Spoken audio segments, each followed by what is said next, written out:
before even reporting, we live in a society where some people just basically mind their business, sort of their own affairs, and stay out of people's business. Yes. So of course, there will be people seeing things happening and just ignoring it completely.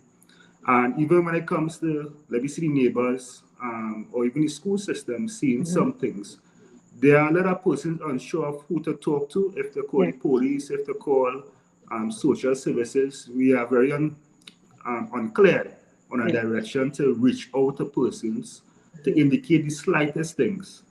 And I would say our population trying to bigger, we have an eye for seeing when things happening, but at the same time we have to consider our own risk factors. Yes, please involve, If harm could come to us for reporting certain incidences. So of course, reporting is low, all right? But just to go back a bit, yes, please. There are other multiple aspects that compose or comprise of single parent households, which is psychological and physical health problems that occurs because you're a single parent. You have to work twice as hard in any circumstance. But So it's a lot on the physical aspect as well. Remember, in the physical aspect, you have to prepare meals for them. You have to prepare resources for them too as well. Could be clothing, could be anything like that. So you have to work twice as hard if you're not getting that support from the partner, which is the child's father or the child's mother to some extent. And we also have to consider the abuse for mothers too as well, because they may engage partners who may not be fitting to be in a relationship with. Hi, good night. Hi, good night, Miss Michelle. Hi, good night. Sorry about that. Duty call. Yes, yeah, of course. But just to go a bit further too, when we look at Maslow hierarchy of needs, we tend to see that, or ask the question, if her basic needs were met, because she does not seem to be self-actualized, and that's the highest point of the hierarchy of needs, right? So we can strip it down. So shelter, food, clothing, all of those things were not met to full capacity to carry on to becoming self-actualized. All right. So one could consider and could state and could clearly see that she has not been self-actualized. She has not achieved the basic necessity of shelter, the basic necessity of food, because we didn't see any storage containers, any cupboards. So basically, none of her basic needs were ever met. Yeah, and if they were So met, they were psychologically, limited. If they were met. Yeah. yes, please.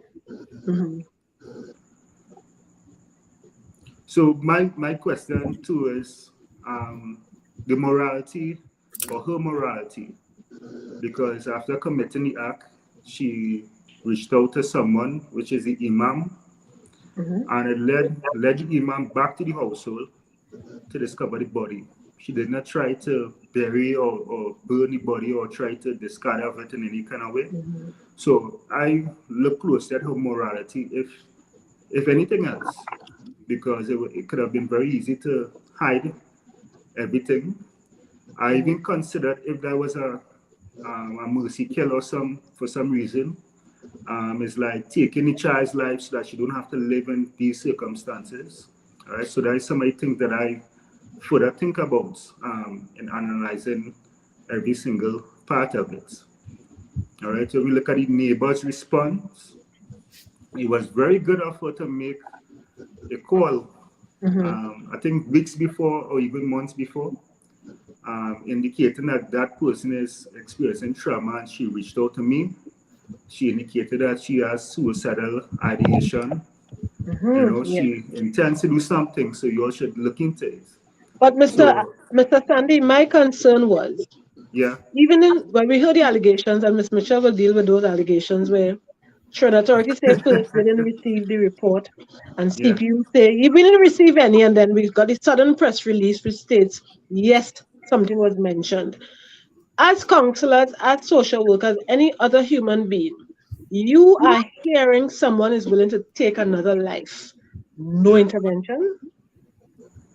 Yeah, that is some things that we always, well, for me, when we look at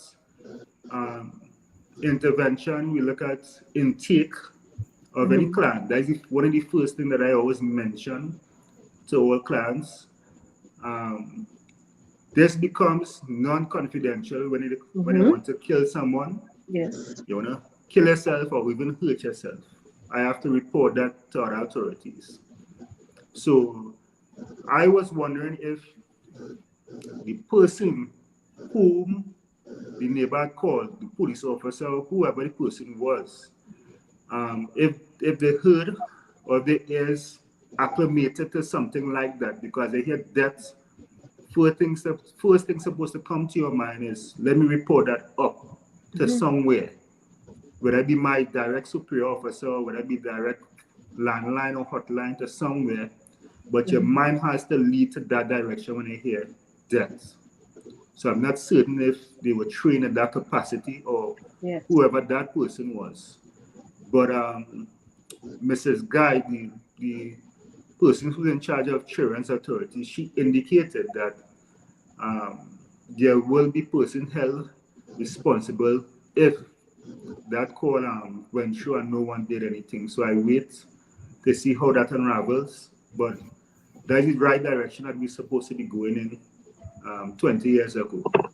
20 years ago, yes. Yeah. Could be more, right? Yeah, because when you make a report to the Children's Authority, it goes to their registry department. Those persons receive calls, they take your particulars and they pass it on. That is all they are supposed to do. That is all that falls within their responsibility. The registry department receives the calls, they note all the information and they pass it on. But if I may ask, is it because it's a desolate or isolated area? It's so far in the countryside that no one saw an interest? Is it that? Because I'm kind of confused, because I've seen where Trinidad Authority acted within less than 24 hours to retrieve children, including my daughter. I remember the father alleged my daughter was missing. He made a high court application and the judge immediately sanctioned Trinidad Authority to go and get the woman's child. So I'm confused. If within an hour or two you all could act so quick, why it took so long? And I'm sure that report was not made 3 days or 4 days prior to that child's death. Yeah, that is something else. To be honest with you, I lack information when it comes to everything, but nevertheless, it was a slow approach date if the call was made. I'm not sure what intervention that occurred if they didn't have a phone call for her, they don't know the address to reach the person. I'm in the dark with that. But definitely we see a trend happening from time to time and slow response to these cases on them. So when you called Mr. Sandy, you would give your name and they wouldn't necessarily reveal the source of the information. But you would say where you're calling from. You would obviously identify the individuals. And then you would say where they are, because anybody who has to come to proffer any sort of intervention will have to find them where they are. So she would have told them where Hope and her mommy worked. Yes. Yeah. And the Children's Authority is the authority vested with the power to remove children. Yes. Yeah. So it can't be a matter of passing the buck. Even if you felt that a mother was going to kill a child was involved, and they were supposed to act to protect that child. What kept them from reaching out to the CPU within that jurisdiction and getting an officer and going to the home? Just to follow up. Once the report was made. Yeah. It can't be a fair for the social worker's life or the Children's Services Associate life. It has to be the urgency that you act on because the life of the child was being threatened. Yeah. So there are some loopholes or some shortfalls happening from passing information on for it to reach the authority, I will say. But we don't know if the person received that phone call just log it in their station diary, and it didn't go forward afterwards. But the Children's Authority acknowledged having received the call. It went okay. Yes, there was a press release. It on to the police. It is their responsibility. Well, I understand what you're saying now. So if they acknowledge that they received a call, they said they got it and they passed it to the police. A crime had not been committed. There was the threat of a crime, but the crime was going to be committed against a child. And the Children's Authority has been established and vested with the responsibility of the care and protection of all of the nation's children. Yeah. And that is my problem. That is my problem. Yeah? Yeah. I understand what you're saying. Fully understand. Yeah. Because that, you see, Mr. Sandy, when I read that and I looked now, you see how quickly reporters reached to that child's home. Right? Yeah. You know what I thought about? I thought about when the Children's Authority was first being established and you had your director's position. And they fought for an Audi to be the official vehicle when the powers that be were saying, why don't you take a 4x4 given the areas you may need to reach? And now we see this is the Audi type of intervention. So when Ms. Clark talked about, I'm wondering if it's because of the area. Let the police go. Because we don't go in areas like that. Yes. Yeah. Yeah, because it didn't take them long to reach to my home. But Ms. Mitchell, an upscale area. You understand what I'm saying? It's very easy to get to where I am. Yeah. A thought came to me. What if when that neighbor reached out to that young mother and said, I'm going to seek help for you.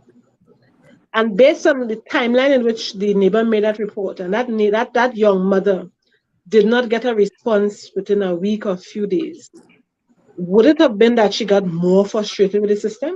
More desperate. I mean, if you think about it, if suppose she said something to her, because we don't know the particulars. No. She may have said something, she may not have said something. But you know what I find is commendable?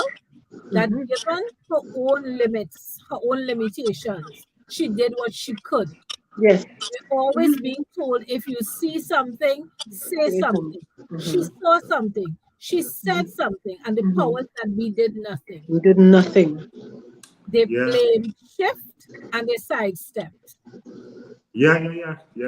As I was talking to Rita in the stages, we tend to have a society where we tend to mind our own business most times, or we mind people's business but we don't say anything. I'll say it like that. All right. But in this circumstances, something was said. And so something was done. She has to be commended for that. Commended for that. It's just an unfortunate situation that I see more of it will happen, because the places who are invested to do much more are doing much less. Yeah. And we have to change that as a people, as a society. Look, I was on the road today driving, and it's just a little off topic, right? But it's still applicable still, right? And I watch the road. The road is built to transport people, goods, to get them from place to place. And let me say I was driving for 30 minutes. I get count 30 crimes being broken on the road, to and fro. And it's petty crimes and then major stuff there. Like zebra crossing, people going across like it's nothing, people overtaking, people doing anything they want. So I think we have to look at society in the whole when they see things like this happening. When people in their states or how the economy is right now, people are more frustrated, people are much more vulnerable. You will tend to see much more things like this happening because people reaching their threshold quite easily. You know, we're not a happy state because we're seeing people partying all over the place and stuff. That doesn't indicate happiness, right? And we're seeing much more that happening too often, and people not genuinely happy, people not genuinely caring about other persons and stuff. And it overspills into murders, crime, petty crimes, things like that happening too often. So instead of fixing just the persons who are investing the power, we need to fix a lot of stuff in sweet T&T. All right, even as simple as reporting crime, there's a major fear for that. All right, people walking around here looking good, looking beautiful as you. Yeah, looking beautiful as too. Looking beautiful right now, but they are mentally inside. Compromised. Yes. All right, the mental health. Yeah, person's mental health and not as it's supposed to be. But I mean, stress is something that each and every one of us face. I always say that. Even in the DSM-5, acute stress is a mental disorder. And we need to get away from the taboo of thinking mental health is all about schizophrenia, is about bipolar. Mental health has a lot to do with acute stress, as simple as that. All right, and if you was to do assessment on persons randomly, you'll find like 5 out of 10 persons may have acute stress walking around. And the COVID would have added to that too, eh? Yeah. Yeah, but now we're seeing much more people's trying their best to regain some ground from COVID-19, especially business persons. They really started back to kind of try to do things as it was. I went and see fireworks last night, and the amount of people I saw in Savannah is like everybody waiting for just some, something patriotic to happen. Yeah. 300,000 persons around Savannah alone. So it was quite amazing. Because when I look at the number of persons going out to fetes, and people saying you don't have money for X and Y, but you have money for fetes. But I don't think people understand the need for escapism.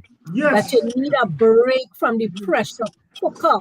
And they don't understand that if they don't get into these places and have this ability and this opportunity for the gay abandon, they would snap.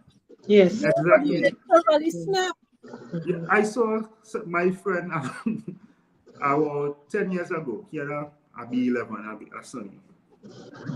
And he purchased some rims for the Sunny. The rims cost more money, more than the vehicle itself. And people was asking, why are you doing that? Why would someone do that? And usually after studies, I realized that it's all about living in the moment. Escapism too as well. They want to live for that particular moment.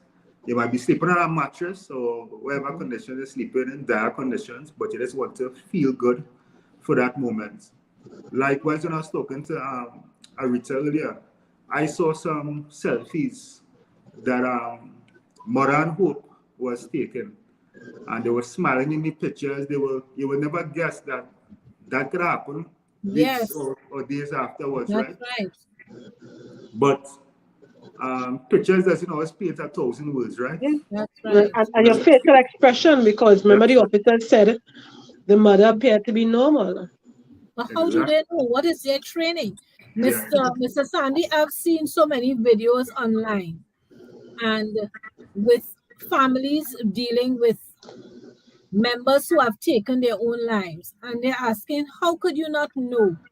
And then they run a reel, and this person was the life of the party, always smiling, always seemingly happy. You just never know what's going on beneath the surface. No, we are very good at masking, very, very good at it. And masking our emotions, our feelings is a coping mechanism that we all do to survive. You won't go to work crying first thing in the morning time. You will tend to compose yourself and then go to work. You may forget about your troubles throughout the working hours. But as you reach back home, you realize you have no groceries, you have no water running, you have nothing like that. And you go back into that swing mode. So we know to behave or modify our behaviors, the work environment and home environment or friend environment, something like that. So we are very good. Registers. Of course, we're very good at that. Even if somebody asks you, hey, Sandy, how are you going?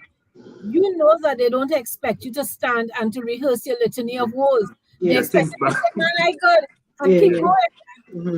You wouldn't do that. We hide our vulnerability, so you would never ever expose that to anyone just like that. And then sometimes we're afraid of you share with someone and that person uses it against you. Then, all your business in the road kind of thing. So we have been cultured to be like that. What happens at home stays at home. Whatever you're going through, you keep it to yourself. And like you said, we have made the topic of mental health so taboo. So you take care of your physical health, but you don't realize that you need to also, let me tell you something, I have slowed down considerably. Yeah. I do things intentionally, and I take a 15-minute break every hour because I need it. Mm-hmm. I don't multitask because I don't believe that is a thing. I move from one task to another task to another task, and I stop. I pause, because if you don't, you can become so tightly wound that you just snap and everything falls apart. It's hard to be juggling all those balls at the same time. Correct. If you're a mother and you're looking at your child, the child is hungry, you feel like such a failure because you can't feed her, you can't feed yourself. And let's say it's one of those cases where you have this negative cycle of poverty that keeps perpetuating itself. When you think about, I want to kill myself, but if I kill myself, what might happen to her? I can't bear the thought of what people might put her through. And then we don't know the mother's backstory, what she might have gone through. Because I was saying to Ms. Clark, I said, Arita, think of it. When you look at the grandmother, look at her own circumstances, you realize that this thing keeps perpetuating or repeating itself. And the mother might come to a place where she says, what is going to become of her if I leave her? Yep. So it's best I just do the merciful thing. And then she may have copped out when it came to herself. I was saying to Ms. Clark as well, when you grow up in impoverished circumstances and you see your friends have certain things, you feel a how, as we say. And then somehow or the other, it sends out a signal to the worst type of individual and you become prey. Because when you look at the ages of her children and her age, that means that she was active early. You don't know the circumstances. It might have been a matter of survival for her. It is so heartbreaking. Because when you, all of us, when we under stress and we internalize and then we start to relive the stress sometimes, there's some time in our part of our mind will tell us you can't take it anymore. But sometimes some of us have the control to deal with the situation there and then. But based on some person's situation, financially and mentally, socially, I can't take it no more. That's it. And I'm asking myself sometimes, during the period of the online school, with a mother with no electricity, no water, we don't know what that mother endured for that 2 years. We don't know she had a simple tablet. She had no electricity. How did that mother function? So moving forward, as we are saying, internalizing that level of stress, I don't want my child to go any further with this problem. And you know something? Every time I see a suicide or even a murder of a young child, I always look at the dates, look at the situation happening at the same time. And this happened a couple weeks ago or a couple days. I can't remember the exact dates, right? But school is looking to open soon.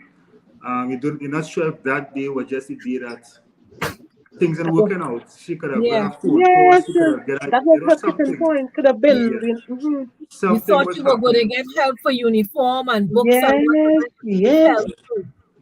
So something was happening for that day to be significant. Or the time, it could be 9 o'clock in the morning. She probably got a phone call 8 o'clock stating that, I ain't get you with no money, so I won't be able to give you the books or whatever the case may be. But I always pay close attention to dates and things that are happening within our society. there's something that's very unfortunate that, that this has happened.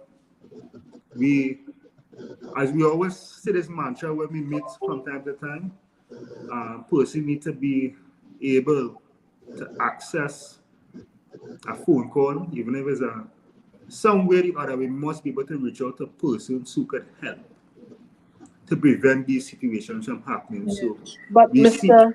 Sandy, you remember the projection of society?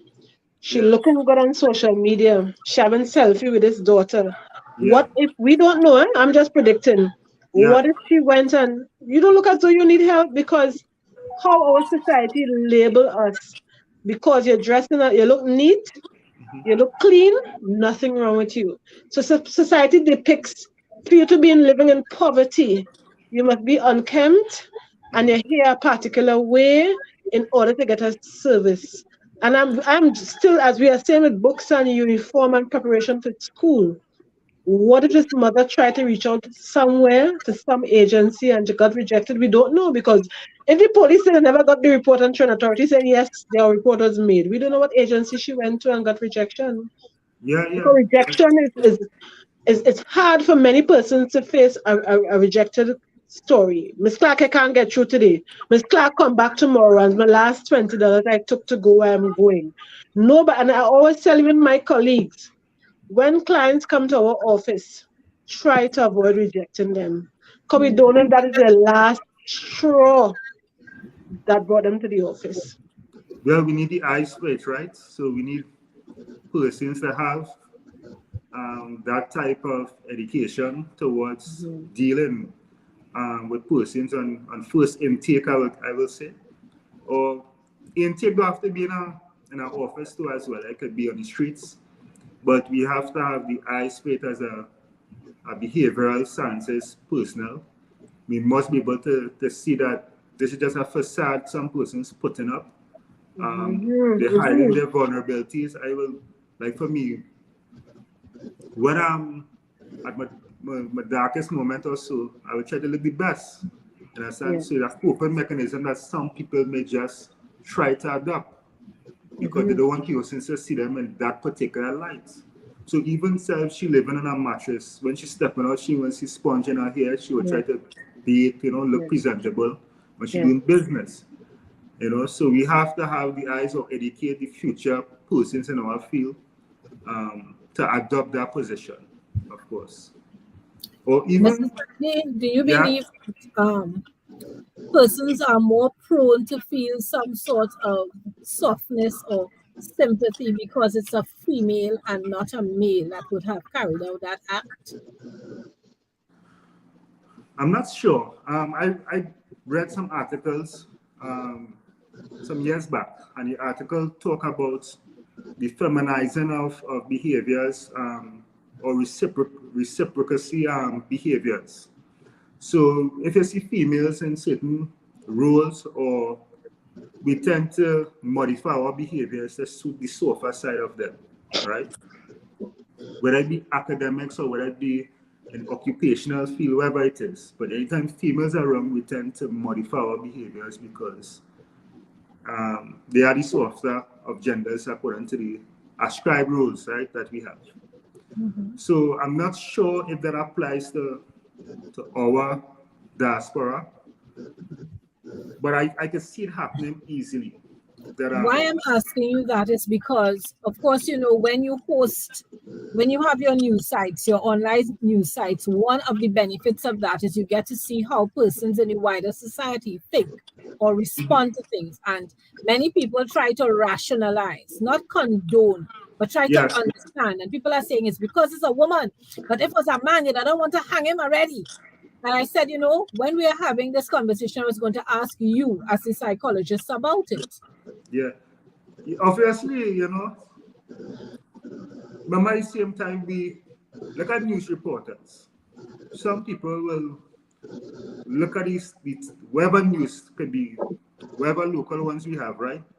They see a particular news reporter because she may look nice, she may dolls up and so forth. So obviously, that could be applied in all different circumstances and situations. But as I said, not sure if that applies to our society, a person may have a soft side towards it. But if it happens, I understand why someone may demonize the male for carrying out the same act. It happened many times over before. Like my best estimation, 8 years ago, there was a murder-suicide where a father ended up giving his 2 children some Gramazone to drink, and they found them in a field or something like that.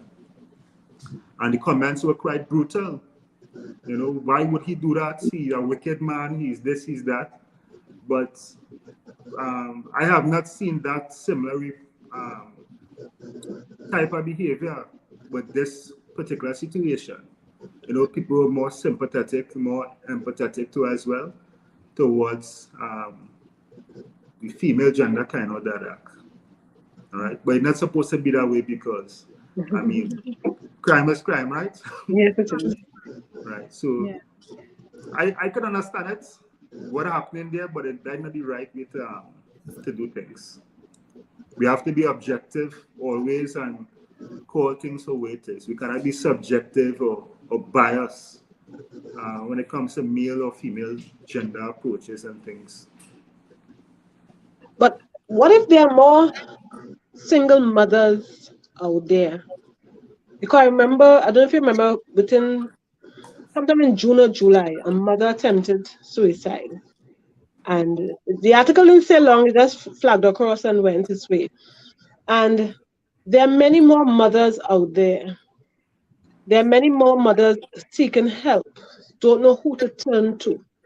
And for me, I'm saying now is the time that these social agencies, inclusive of the Division of Ministry of Social Development, all those with the financial resources to help single parents. Now is the time to bring awareness and tell these parents, we are here. Because currently, I'm sure there are a couple of hundred of mothers and fathers don't know where to turn to, who to turn to. They will go to the politician's office, come back tomorrow for the hamper, you wait 2 weeks and a photo up and a this and a that. You don't know where to turn. And I wish after we finish with this discussion that one of these state agencies take the forefront and start to, I say look for the families, but when you hear of them, reach out as soon as you can. Because simple, if this mother was getting, in my opinion, a little public assistance, they love to push the food card, but this food card seems to be a 3-month and a $500 cost of living gone up. We don't want to hear no more mothers or any more fathers under pressure with children and try to kill the whole family, because one has to consider that cost of living has increased. Grocery has gone up so high that what you could have bought for your children, you can't afford anymore. So therefore, I've heard parents now having 1 meal per day so that the children could eat the other 2 meals. And if we have gotten to this stage, as a society, we have to open our eyes and wake up. Because if we don't wake up now, we're going to lose many of our future.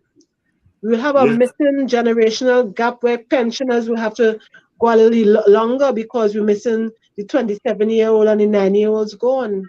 That is why the numbers at school will always be so low when there is no school feeding. Oh, yes. Yeah. Once there is no school feeding, numbers drop. Yes. Because those meals, breakfast and lunch, will be all that some of those children. Yes. Yes. So they come out to school, but once they know that there will be no school feeding, let's say the first or the last week of the term, numbers drop considerably. You know what my problem is? That Hope represents dozens, maybe scores of others out there. Yes. And my other issue is that this was completely preventable. Because if the newspaper articles are to be believed, they listed 2 schools that this child attended. Some educator must have picked up something. Where are the guidance officers? Where is the intervention on behalf of the Ministry of Education? You must know. You look at children and you know. So this is not even just a ball being dropped by the Children's Authority and by the CPU, but all along the way, all along the way. How was she going to school? One article listed 2 schools that she attended. So she would have moved, she would have started off at one and gone to another, somewhere between those 2 schools. You're absolutely right. I must say, in some of the primary schools that I have observed in Tobago here, once the principal, like school opening Monday and school books not bought and this and bought, the principal immediately contact the student support services, and they start whether the children are referred for, the parents are referred for the public assistance or whatever financial needs, it is immediately done. In the past, those children may have fallen on the wayside, but not anymore. I'm seeing the intervention taking place with some principals. I'm not saying all the schools, haven't been to all the schools, but based on my observations, these principals, and you are saying, Ms. Mitchell, that this child attended basically 2 schools. 2 schools and neither picked up anything? In an article, it spoke about 2 different schools that this child, and I'm asking, because I think, and I'm saying, you want to tell me nobody in all of these people picked up anything? And that is the drawback of having one guidance officer for a whole school district. Because we have too many people leaving USC, leaving Costa, leaving UWI, with degrees in social work and psychology, and they can't get jobs. And that's the other thing, there's an imbalance, because you have children with needs out there, and you have the experts with the skills there ready to help those children in needs, and we're not getting that balance. But Mr. Sandy, if I may ask, if you think there are other parents out there in a situation similar to Hope's mom, could you at least give us an idea of what can be the safety net works for these persons that they could reach out to with any mental health issue? Yeah, to begin with, persons like Hope's mom, I think that there must be some agency to monitor, not just single parents, but single parents who are in those circumstances, to offer, whether it be counseling services or resources, could be give them a better home, clothing, shelter, things like that. There must be some agency to monitor so that things will reach the state that it's in today, because they are very traumatized, especially in her mom's case, who lost her child before. There must have been some postpartum depression or something happening. Losing a child and living with a child who probably mirrors the same circumstances of the previous one. As I say, my mind went to mercy kill. It's almost like, why would I allow you to grow further to suffer? All right? But if that doesn't happen, I will always advise persons who thinking about or have suicide ideation, there must be someone that you can reach out to. But all this ties into a state that we're living in here, right? Because my mind could go in all different directions, but as if our state here in Tobago is prepared for that type of thinking or movement. Because let me just say, if she were to say, let me drop this child by someone else because I'm getting suicidal ideation, what kind of response would that neighbor or friend or family do afterwards? Will she be transferred to authority? Will she be abused further or something like that? So we have to have a holistic approach towards care for children and single parents. And they just me, right, as a clinician. Parents, children are the most important thing because they are the future. And the circumstances or the experiences that we have as a young child carries into our adulthood and more or less guides our behavior in the future. So you have to ensure that young people, the 5-year-olds, the 10-year-olds, the young persons have a better childhood experience so it does not spill over into adulthood and cause future problems. And if you're just looking at one generation, from 0 to 30-something years old, we pay close attention to that particular generation. Maybe in 2045 or 2060, we have a different Trinidad and Tobago that we could all be very proud of. We have a serious substance, we have structure. But if we still see in 2022, mothers still killing children and so forth, and then we still have a lot of work to do. We have to think a bit bigger, and we have to color outside the box sometimes. We color in too much inside the box, we follow in too much rules and guidelines, and that limiting our true potential as a nation. We definitely have to do much more than what we're doing now. And we could say so much, but every time I see these things happen in the newspaper or the news, it affects me. I'm not isolated by what happened in our country, because we could see the solutions is who have the power to see it to as well. That's just my approach to it. So if you have no monitoring, at least let me find some way to deal with single parents. Having a database and confidential database is something good too as well. You know, not every single parent or mother or father will be on a database, but the ones in the lower extreme, the ones who are impoverished, the ones who are struggling, most have a database. Yeah. Do longitudinal studies, you know. Yeah. See how even the school could flag and pass it on to the district, and they take it. You know, that's what they should do. Because you know, one of the things that I found interesting, since the story broke, there has never been any indication that Hope was a victim of abuse at the hands of her mother, you know. Yeah, that wasn't said yet. Never I kept looking. There was no pattern of abuse. No information. Yeah. So, and there are external cues, as we see in any intake officer who really want to assess people, always look at external families, external persons to give a better assessment. So you always go in the school, because mom could be lying, dad could be lying. You check the school, ask them, well, what's going on here? You check the friends they're lying with, because children don't lie so often.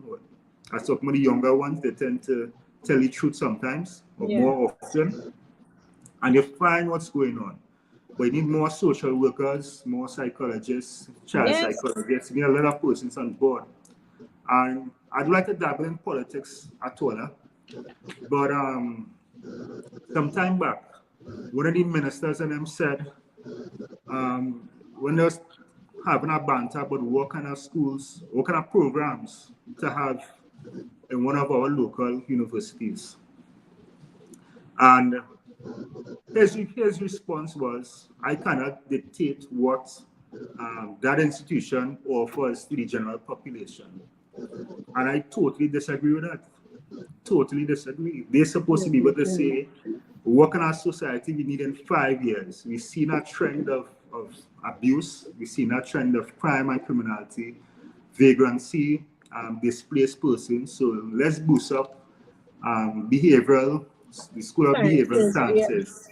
So let's have more social workers, criminologists, things like that. So we could hold back on agriculture for now and probably put that money towards having more people in our field, right? So that's the kind of thinking that we're supposed to have from ministers rather than us. They're supposed to be thinking on that wavelength. Project next 10 years, what kind of society you want? You want more food.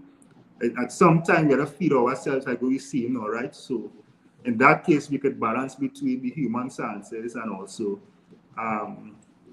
agriculture. But we have to get more persons thinking about that. Parenting is no easy field, right?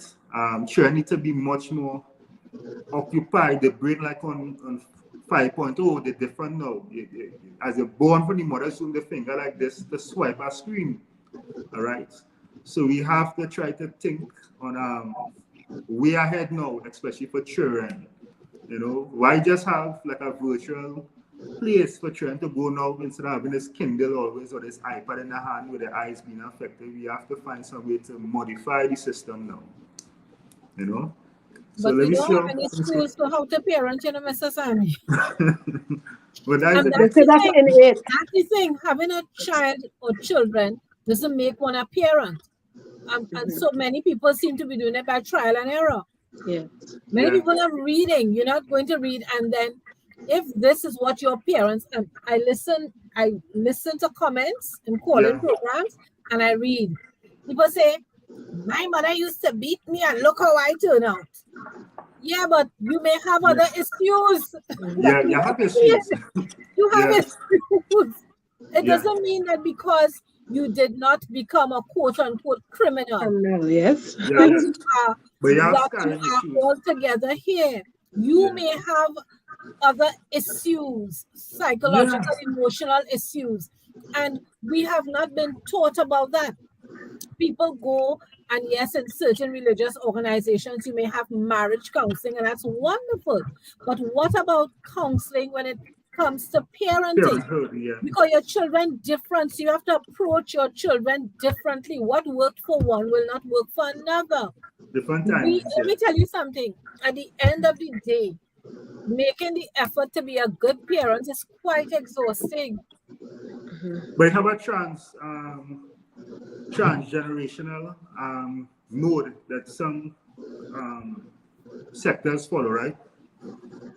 So some persons believe that a 21-year-old, let me say 28-year-old child or adult, right, makes a child. When they start to work and develop themselves now and get better at it, that young baby now is raised by her parents or his parents, the grandparents. And it's like a constant loop. So all the things that, or the attributes that the grandparents may have that they put on their children pass down to the grandchildren as well. It's like a constant loop. So all the goodness or the good behaviors or so forth. I talk about good attributes, right? It's passed on and it keeps going that way. So that's a good model to follow. So there's no break in like having a child go by a babysitter or something like that. I'm not minding any grandchildren, Mr. Sandy. All right, you told me 4-year-old. Well, no, if you did a good job with your That's children. What I'm saying. If I did a good enough job, she's supposed to do a good one too. No, but when you see that whole thing of having a support system is so important. Yeah, a support system. I need many people don't have that. You don't have it. Sometimes you need a little break from your children. You love them and things, but no, but the sole responsibility is for the parents, but like that's right. Couple hours through the day, you pass them on to the grandparents and they input all the right stuff. Yeah. So when the child comes back home, there is no lack or so forth in attributes that they will develop going forward. Because you have that constant reinforcement. Right. You have the reinforcement. There's no break. No. There is nothing that challenges it. There's nothing that causes the foundation to shift. That's right. So that's a good model that some persons follow from other places, which is good. I did say though that I would supervise the individual caring for my grandchild in my home so that I could, but I'm not assuming full responsibility. I hope that the Children Authority and the family division of the Ministry of Social Development try to bring on more. They have parenting skill programs, but I heard parents are not coming forward.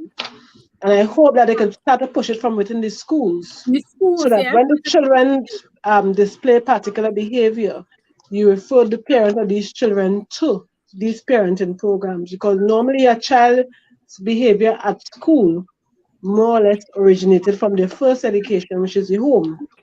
So that has to be considered as well moving forward. Even consideration ought to be sought that the police service should have more equipped individuals in taking reports and know when there is a danger, word, death, suicide, or something to that effect. Because if it is a Children Authority, let me not laugh. If Children Authority is saying is we send the report to the CPU, and CPU or the TTPS came out and said we never received any reports, where did it fall down?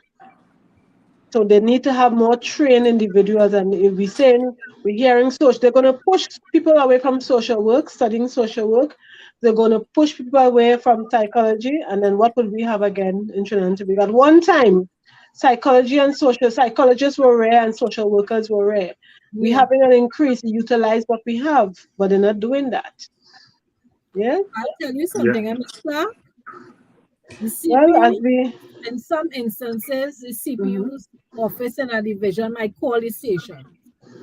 Any reports in the last 24 hours, the officer answering the phone, no. And that's the be all and the end all. And I'm telling you that from the lips of police officers. They pick up the phone, they call. You all have any, this is so-and-so calling from the Child Protection Unit. You all have any reports in the last 24 hours? No. That's it. But Ms. Michelle, that's deviating a little bit. Remember, there was a murder in several murders, but there was one in Labrador in particular where the lady went the day before to make a report against the perpetrator. And she was run out the police, well, not run out, nothing. They said, at first they were saying no report was made, and then they say, yes, a report was made. And she went in, I think on 2 occasions and said that my life is being threatened. And I want to believe these officers who sit down behind the station diary. Several things I think either they can't read or interpret what is being told to them. So when the phone call comes to them, any issues of anything for child protection, no. Because they misinterpret the report the person gave to them. So that's to put it in probably station diary. No, I often see they take a blank paper just to take a simple report before they put it in the station diary. So that alone indicates that the PPPS needs to pull up their socks. Child Protection Unit and the Gender-Based Violence Unit should not be 8 to 4 units. You always say that, it should be manned by 3 8-hour shifts, and whatever comes in on your shift is your responsibility as the recording officer to investigate right through. So anything that has to do with a child, you take the information, and we cannot have a commissioner of police telling us that you can't take a report over the phone because some people do not have the means to get to a station.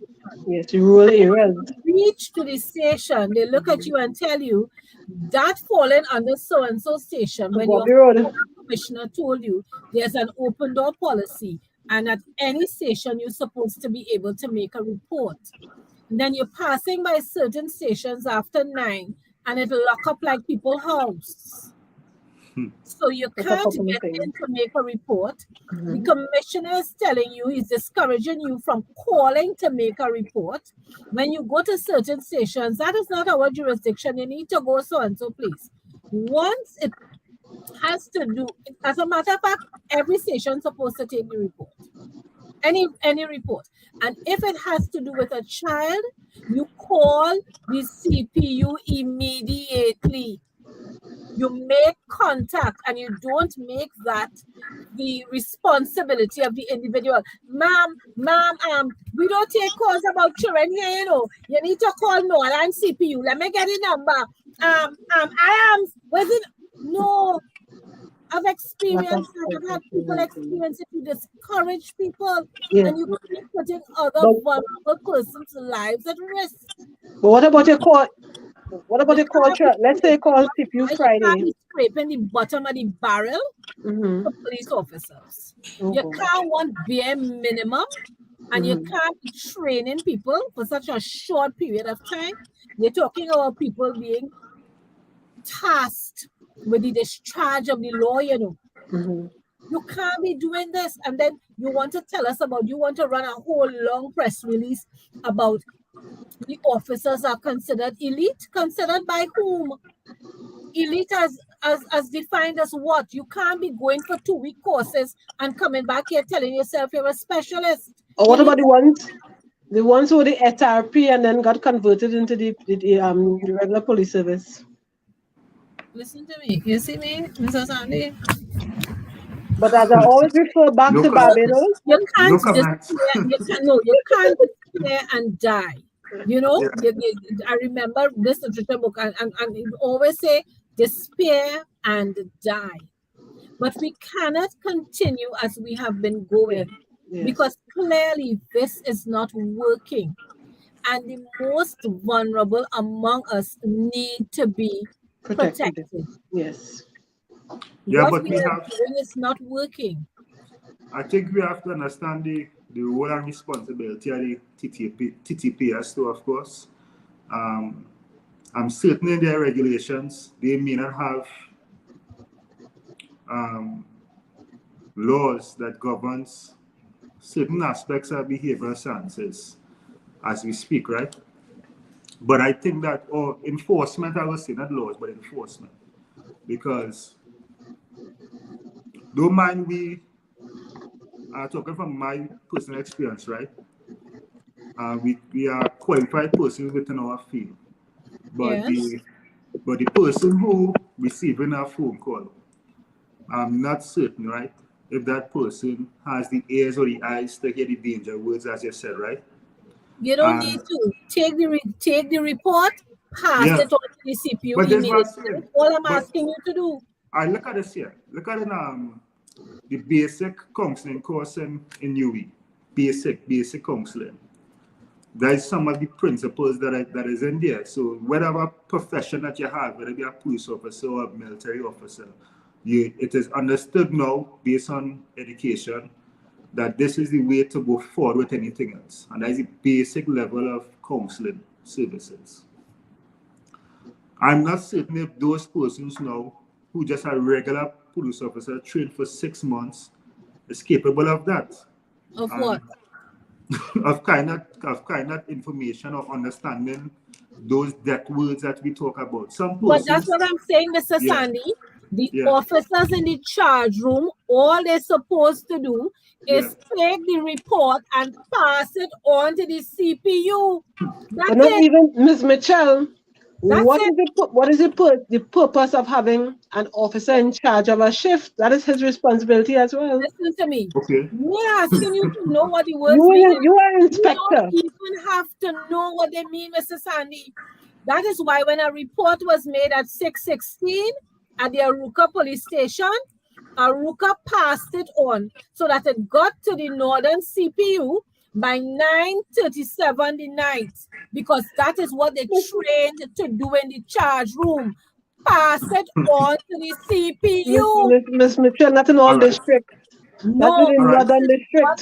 So they are trained to do that? That is what that is the protocol, is what I'm saying.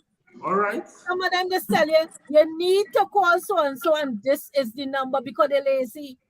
Nobody's asking the officers there, because once it has to do with a child, they put it on to the CPU. They don't have to investigate, they have to do nothing, just take the particulars and pass it on. All right. Okay, I hear you. It's in the hard, you know. I learned as well.